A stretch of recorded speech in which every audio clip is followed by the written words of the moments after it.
If my night driver had not missed my exit, I would have unlocked my front door and walked straight into something I was never meant to survive. I am Lydia Moore. I am 61 years old, and this is my true story from Los Angeles. 6 months earlier, I stood alone beside a hospital bed in Glendale, holding my husband Daniel's hand as the machines around him went quiet. We had been married for 39 years. He had taught high school history. I had worked most of my life as a legal assistant. When he died, the life insurance barely covered the medical bills and the funeral. What was left disappeared quickly into property taxes, utilities, and the cost of simply existing in a city that does not slow down for grief. I moved into a small, aging bungalow in East Los Angeles that Daniel and I had bought decades earlier when the neighborhood still felt like a promise.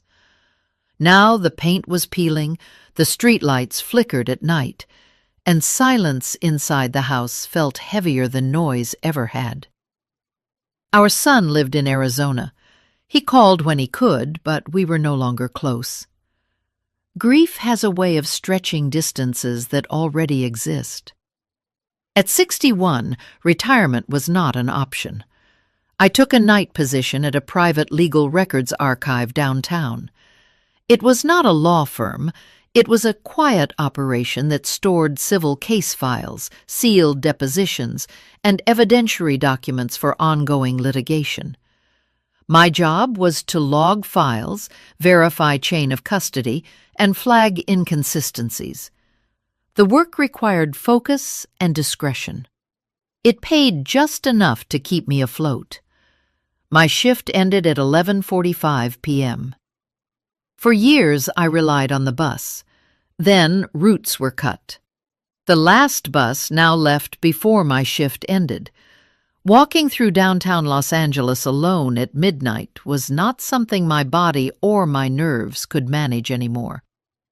My son insisted I download a rideshare app. I resisted until I had no choice. That is how I met Aaron. The first time his dark sedan pulled up outside the archive building, I hesitated. It was late. The street was empty. He looked to be in his early 50s, with tired eyes and careful movements. But his rating was perfect. 5 stars, hundreds of rides. I got in the back seat and gave him my address. "Long night?" he asked quietly. "Every night," I said. He nodded, like that told him everything. Over the next few weeks, Aaron was always the one who accepted my ride. Same nights, same time, same calm presence. He never asked personal questions. He never pushed conversation. But he noticed things. When I seemed shaken, when I was quiet, when I was cold.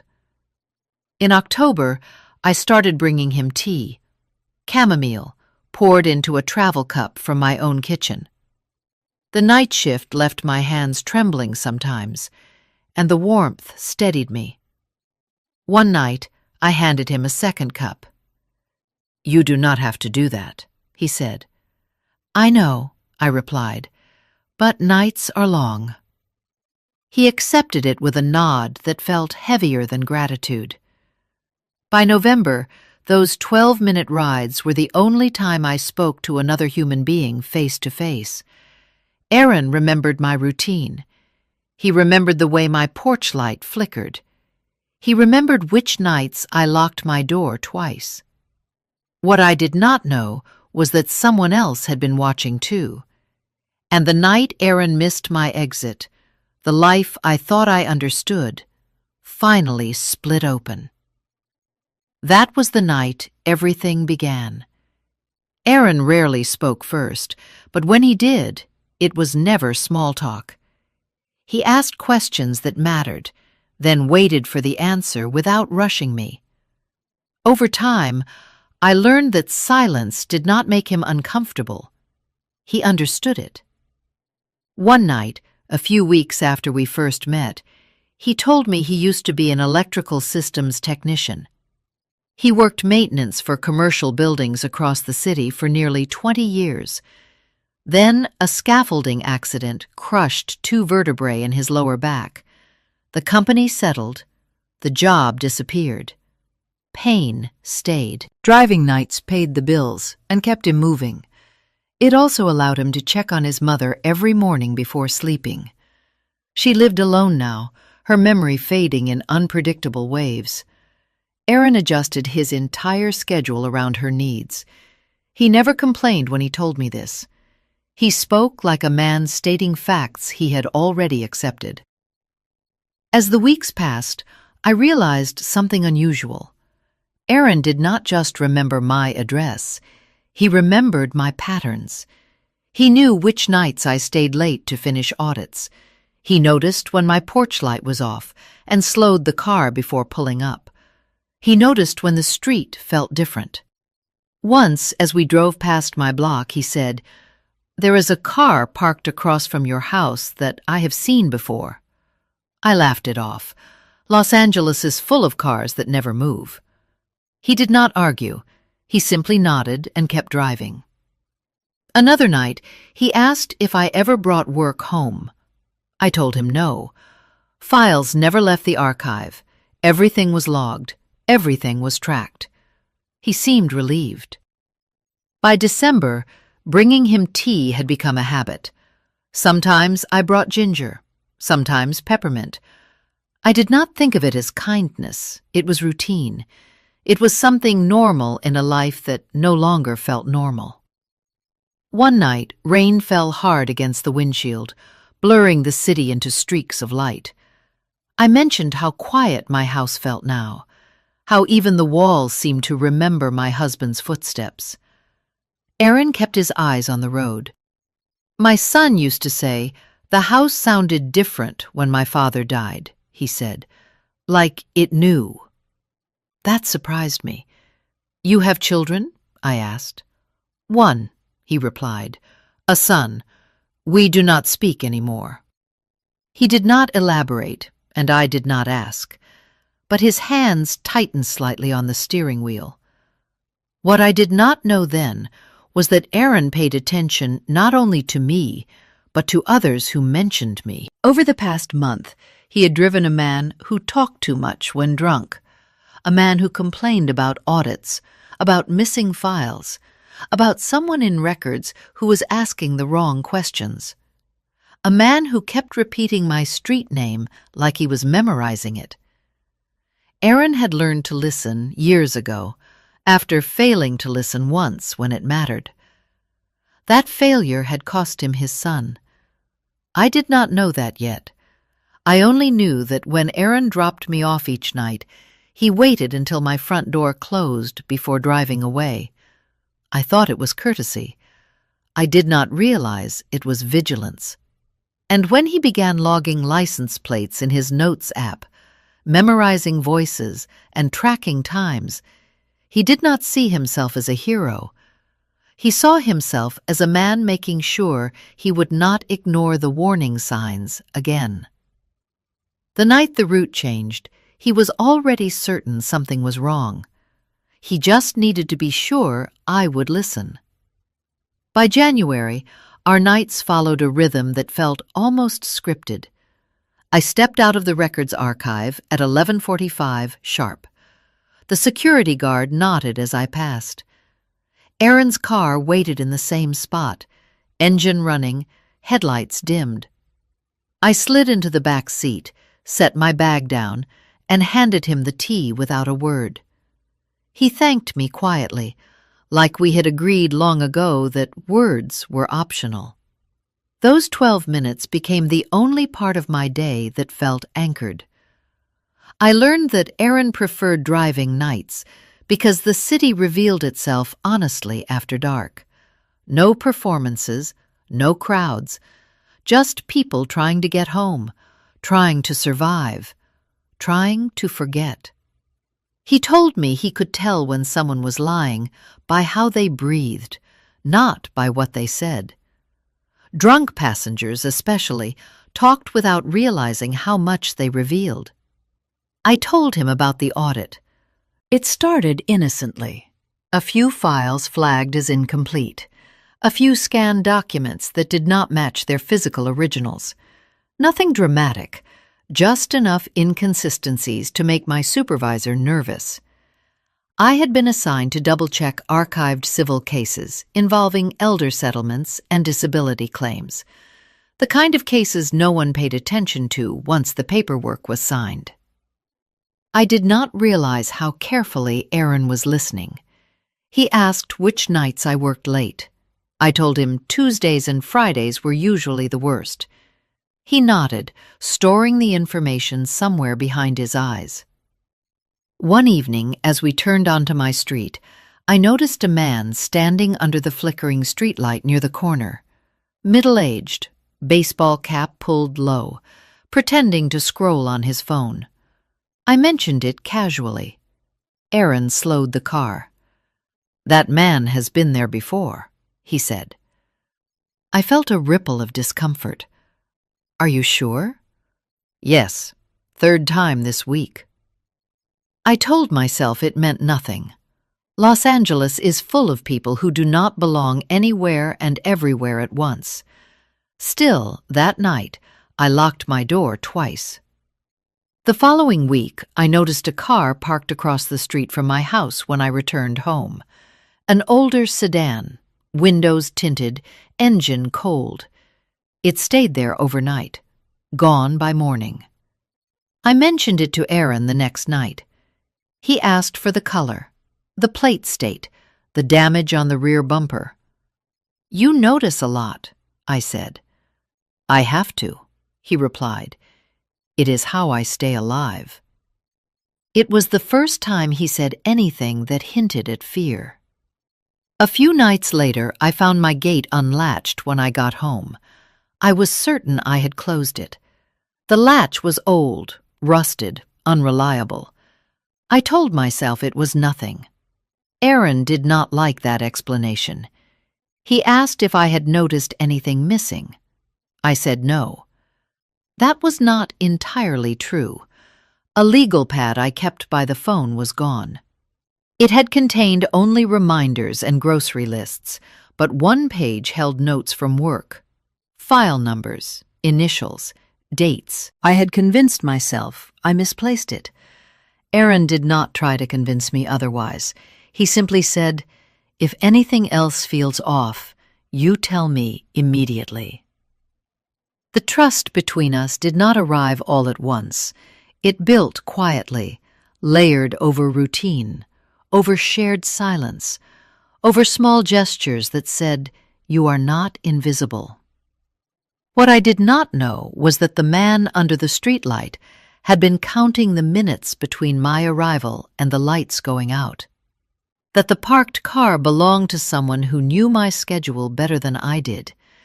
That someone had already decided I was a liability. And what I did not know was that Aaron had already begun connecting pieces that terrified him. Because the drunk man he kept driving spoke about audits now. He spoke about records being moved. He spoke about a woman who asked too many questions. And he spoke about a house on my street, like it was already an unlocked door. The night Aaron decided to act, he did not see it as bravery. He saw it as the last chance to keep another person from paying for his silence. And by then, trust was no longer a choice. It was the only thing standing between routine and catastrophe. The night Aaron missed my exit, the city felt wrong before I understood why. Rain had just started, a thin, oily drizzle that turned streetlights into smeared halos. I slid into the back seat and passed him the tea, expecting the familiar right turn 2 blocks later. Instead, he stayed straight, merging into traffic that flowed away from my neighborhood. "Aaron," I said gently, "you missed Cedar." He did not answer right away. His jaw was tight. His hands held the steering wheel at 10 and 2, like he was bracing for impact. "I need you to stay calm, Lydia," he said, "and I need you to listen." My stomach dropped. "Where are we going?" "Somewhere we can talk without being seen," he replied. "Fear has a sound. It is quiet, sharp, and immediate." I heard it in my own breathing. "You are scaring me," I said. "I know. I am sorry. But what I am about to tell you is worse if I say it on your street." He turned into an empty office park, long closed for the night. He parked beneath a flickering security light and shut off the engine. The sudden silence pressed in. Aaron turned to face me fully. "Do you know a man named Victor Hale?" he asked. The name hit me like a dropped file. I had seen it in the archive. Not often, but enough to recognize it. I swallowed. "I have seen the name. Why?" He exhaled slowly. "I have driven him 8 times in the last 6 weeks, always late, always drunk, always talking on the phone like he thinks the car is invisible." My pulse thudded in my ears. What does that have to do with me? Aaron unlocked his phone and held it out. "Because last Friday night he said your full address out loud. And then he said, 'She is the one pulling files. She is careful, but she is not invisible.'" My mouth went dry. "There is more," Aaron continued. "He said you work nights. He said your house is empty on Tuesdays and Fridays. He said if you take anything home, it will be there." "Take what home?" I whispered. "Files, notes, evidence." The air felt thick, like it was pressing against my chest. "You cannot be serious," I said. "He does not even know me." "He knows your routine," Aaron said, "and he knows your street." He swiped to another screen. Dates, times, short notes. "Tonight, before I picked you up, I drove past your block," he said. My heart lurched. "Why?" "Because Victor mentioned you again yesterday. He said something about tonight being a good time." Aaron's voice dropped. "His car was parked across from your house when I drove by. Engine warm, lights off." I felt dizzy. "That does not mean anything," I said, even as my hands trembled. Aaron met my eyes. "I watched him get out. I watched him walk to your gate. I watched him try your front door." The world tilted. "He tried my door?" "Yes." I could barely hear my own voice. He did not get in. But he did not leave either. He stood there, looking inside, like he was confirming something. Tears burned behind my eyes. "Why are you telling me this?" I asked. "Because I am not dropping you off tonight," Aaron said firmly. "And because you are not going home." I shook my head. "I do not understand. I do not know what he thinks I have." Aaron leaned back, exhaustion etched into his face. "Neither do I. But I know what happens when people decide someone is a problem." He paused. "And I know what happens when no one warns them in time." The rain tapped against the windshield as if counting seconds. "We are going to the police," he said. "Now." For the first time since my husband died, I felt the full weight of fear settle into my bones. And for the first time, I realized how close danger had been standing to my front door. We did not go to the police right away. First, Aaron drove aimlessly through side streets, looping through neighborhoods that looked identical in the dark. He said nothing for several minutes, letting my breathing slow, letting the shock settle into something I could function inside of. When he finally spoke, his voice was low and controlled. "I need you to tell me exactly what you have been working on at the archive." I stared at the rain streaking down the window, at the red glow of brake lights ahead of us. I told him about the audit in more detail this time. Over the past 2 months, several civil settlement files had come up incomplete, original documents missing, digital scans altered in subtle ways, amounts adjusted by small percentages that most clients would never notice. Always cases involving vulnerable plaintiffs, elderly tenants, injured laborers, immigrants who barely spoke English. Nothing dramatic enough to trigger an immediate investigation, just enough to quietly redirect money. My supervisor thought it was a clerical error at first. Then she thought it was negligence. Then she asked me to start tracking patterns. Aaron nodded slowly. "Victor talked about settlements," he said. "He talked about payouts being delayed, rerouted. He said someone upstairs was getting nervous." "Upstairs?" "Management, attorneys, anyone who signs off without reading closely." My chest tightened. "I never took files home," I said. "Never. Everything stays locked, everything logged." "I believe you," Aaron said, "but Victor does not know that." He pulled into a grocery store parking lot that had been closed for years.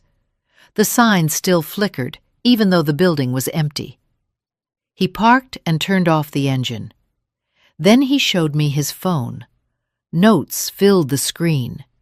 Dates, pickup locations, fragments of conversation written exactly as he heard them. "She checks chains of custody, audit nights, Tuesday, Friday. House empty after midnight. If she has copies, they will be there."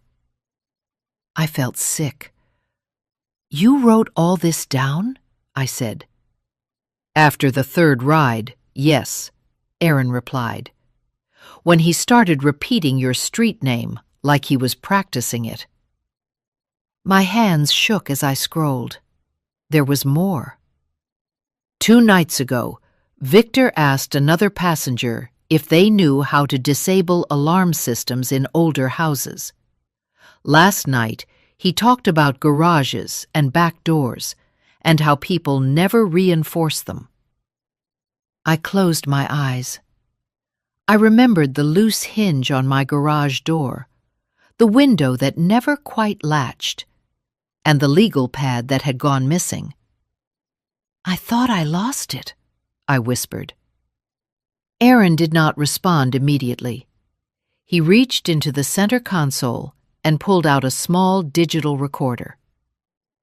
"I started recording his rides," he said, "audio only, for my own protection. Passengers consent through the app terms. Most never realize it." He pressed play.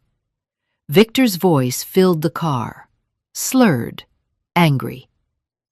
"She is careful, but she is slow. If she figures it out, she will talk. I need to get ahead of this." The recording ended. I opened my eyes and looked at Aaron.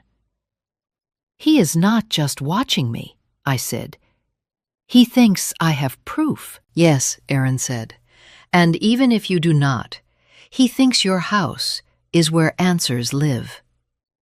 Silence stretched between us. Then something else clicked. "Victor works nights too," I said slowly. "That is how he knows my schedule. That is how he knows when the building is empty." Aaron's jaw tightened. "He told me he had keys. He said no one checks the basement after midnight." The basement, where the archive vault was. My stomach dropped. "He is not just stealing files," I said. "He is covering tracks, removing originals, making sure nothing can be traced back.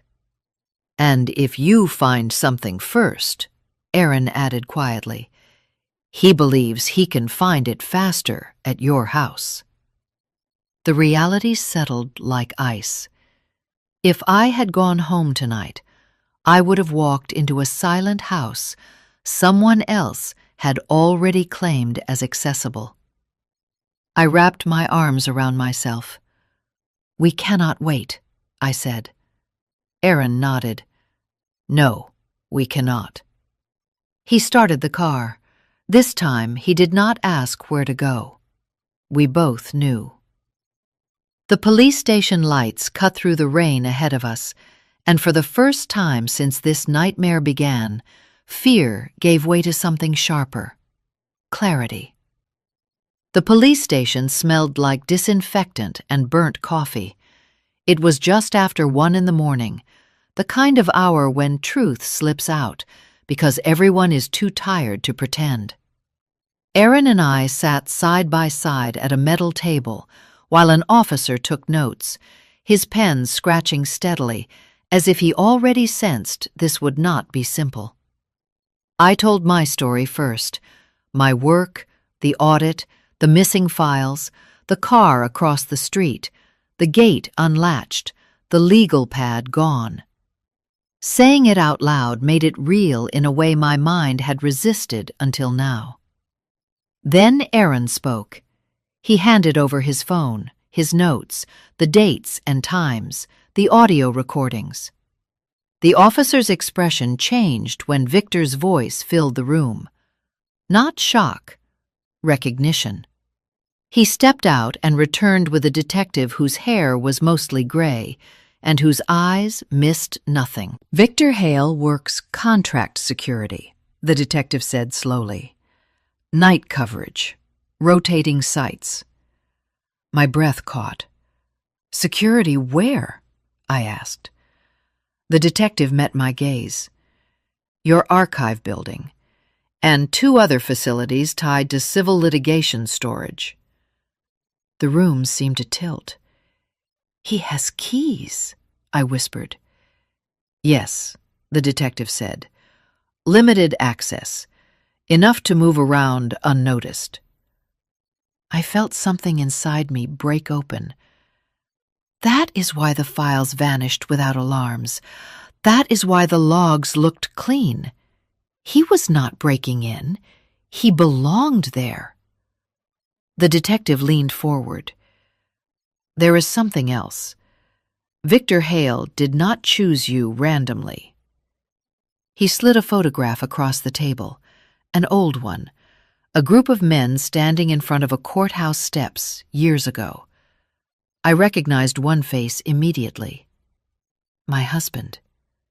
Daniel stood in the photo, younger, arm around another man. Victor Hale. I stared at it, my chest tight. They worked together years ago, the detective said. Your husband testified in a civil fraud case that cost Hale his contractor license. He was blacklisted after that. Career ruined.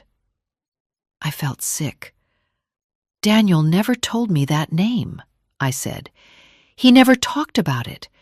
He probably thought it was over, the detective replied.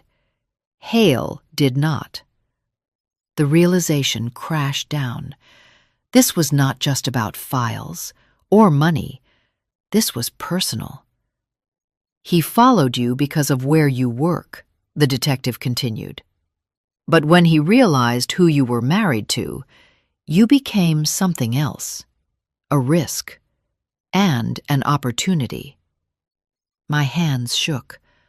The detective stood. We are getting a warrant now, for his residence, his storage units, his vehicle. Officers moved fast after that. Radios crackled, doors opened and closed. Aaron stayed with me while everything accelerated beyond my ability to process.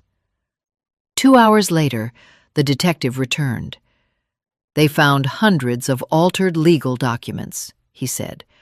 Originals removed, replacement pages fabricated, evidence of settlement diversions exceeding $500,000. My stomach dropped.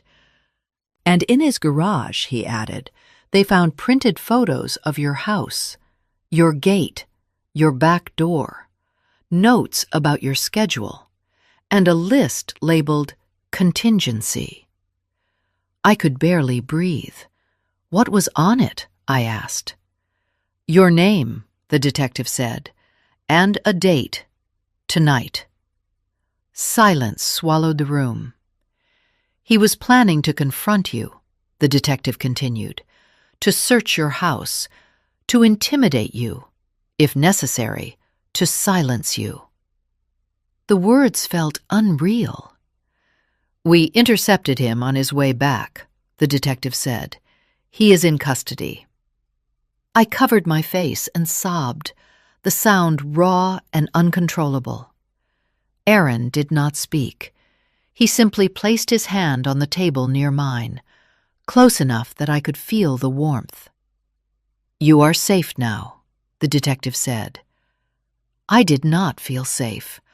I felt like I had just stepped away from the edge of something that would have erased me entirely. And I knew, with absolute certainty, that if Aaron had not missed my exit, there would be no story left to tell.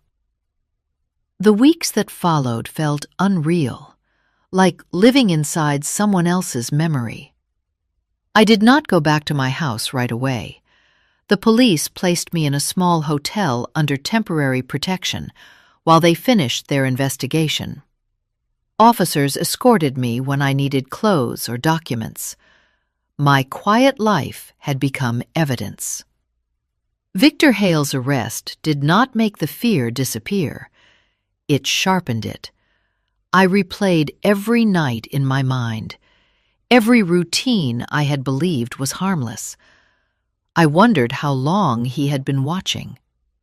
I wondered how close I had come to opening my door to him without ever knowing why. The investigation widened quickly. The archive building was sealed for 2 days. Federal investigators joined the case. They uncovered a network of altered civil case files tied to multiple shell accounts. Money siphoned from settlements meant for people who could not afford lawyers or second chances. Hale had not acted alone at first, but he was the only one arrogant enough to keep going after others backed out. And he was the only one reckless enough to let alcohol loosen his mouth in the wrong car. Aaron gave his statement twice, once to local detectives, once to federal agents. His notes became a timeline. His recordings became a backbone.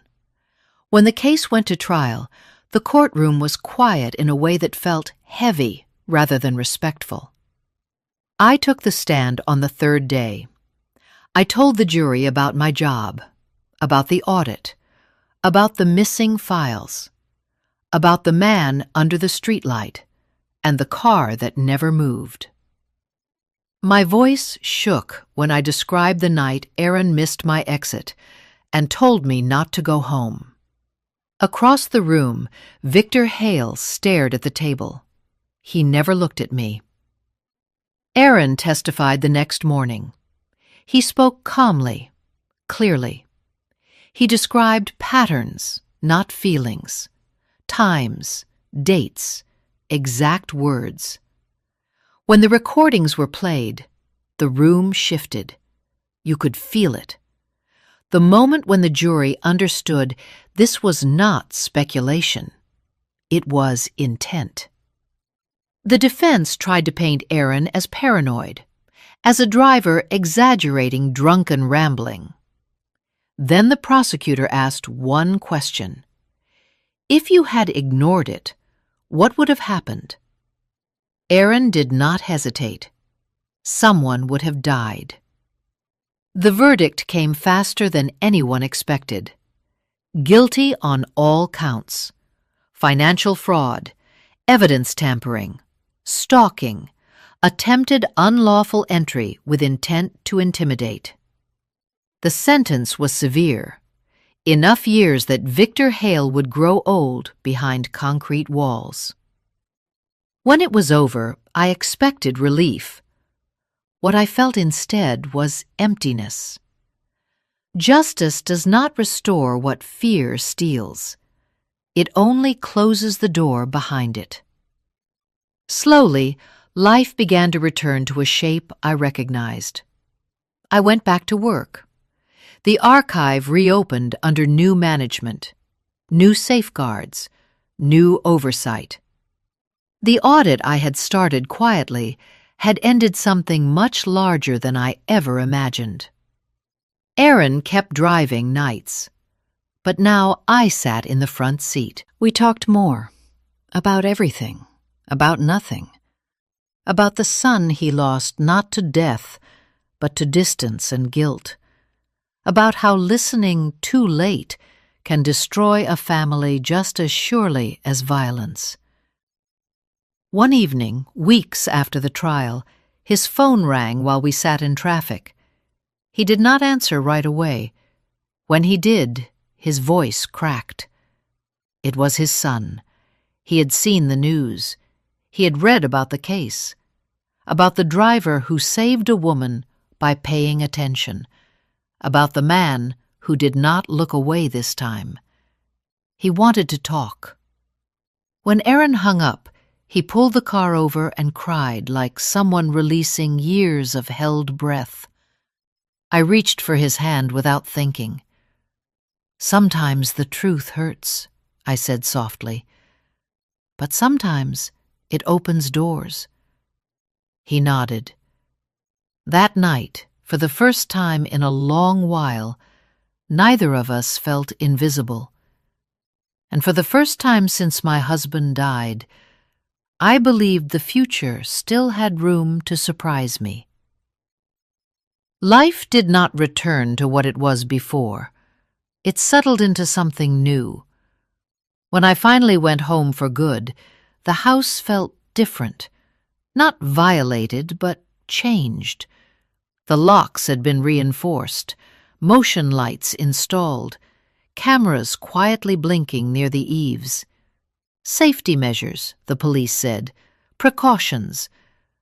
But what truly made the house livable again was knowing that danger no longer lived unseen in the shadows of my routine.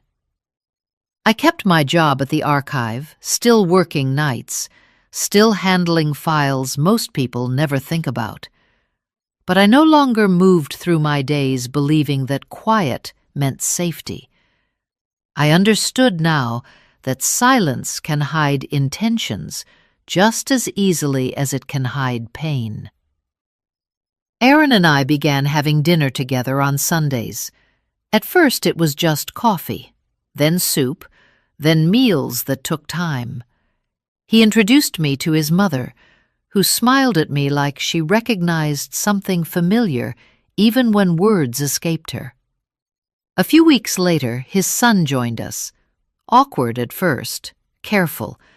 Two men relearning how to speak without blame. They asked me questions about the case, about how it felt to testify, about fear. I answered honestly. Fear does not always scream, I told them.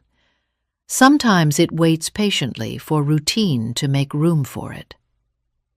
Over time, those dinners became something neither of us had planned. A family shaped not by blood, but by attention. At work, a new clerk started. Young, overwhelmed, working nights because she needed the money, not because she wanted the hours. I recognized the tightness in her shoulders, the way she hesitated before asking questions. One night, I brought her tea. She looked at me like I had handed her something rare. "Thank you," she said quietly. "You have no idea how much this helps." But I did. I knew exactly what it meant to be seen in a place where most people only look past you. Months later, Aaron received a call while driving me home. His son had decided to move back to Los Angeles, slowly, carefully, but intentionally. They were rebuilding something that had broken long before I ever met either of them. That night, as Aaron dropped me off, he waited until I was inside before driving away. Some habits never disappear. I am 62 now. I still live in my small bungalow in East Los Angeles. I still work nights. I still drink tea when my hands shake. But I no longer believe I am alone in the quiet. I think often about how easily this story could have ended differently. If I had not spoken to my driver, if I had not offered a cup of tea, if Aaron had not learned to listen when others looked away. Kindness did not save me because it was magical or heroic. It saved me because it created connection. Connection creates awareness. Awareness creates action. And action changes outcomes. We live in a world where people are taught to mind their own business, to look down, to keep moving, where drivers are invisible and passengers are just fares, where silence is mistaken for safety. This story exists because one person chose to pay attention, because another chose to treat a stranger like a human being. So this is the lesson I carry forward. Be kind, not because you expect something in return. Be kind because attention is not weakness. Be kind because listening can save a life. You may never know whose routine you interrupt, whose fear you interrupt, whose ending you quietly rewrite by choosing to see them. I gave my night driver tea every week. One night, he missed my exit, and because of that, I am still here to tell this story. This was my true story from Los Angeles. Looking back, I know now that my life was not saved by luck or courage. It was saved by attention, by kindness, by two people who chose not to treat each other like background noise in a long, exhausting night. I did not give Aaron tea because I thought it would matter. I gave it because it felt human, because grief had taught me how heavy silence can be. And in return, he listened when others would have tuned out. He noticed patterns. He trusted his instincts. He chose to act. What I learned is this: evil rarely arrives loudly. It hides inside routine, inside schedules, inside the belief that nothing bad will happen tonight because nothing bad happened yesterday. Kindness does not make you weak. Awareness does not make you paranoid. Caring does not make you foolish. Sometimes, being kind is what keeps you alive. What lesson did you take from this story, and where are you watching from? Tell me your city in the comments.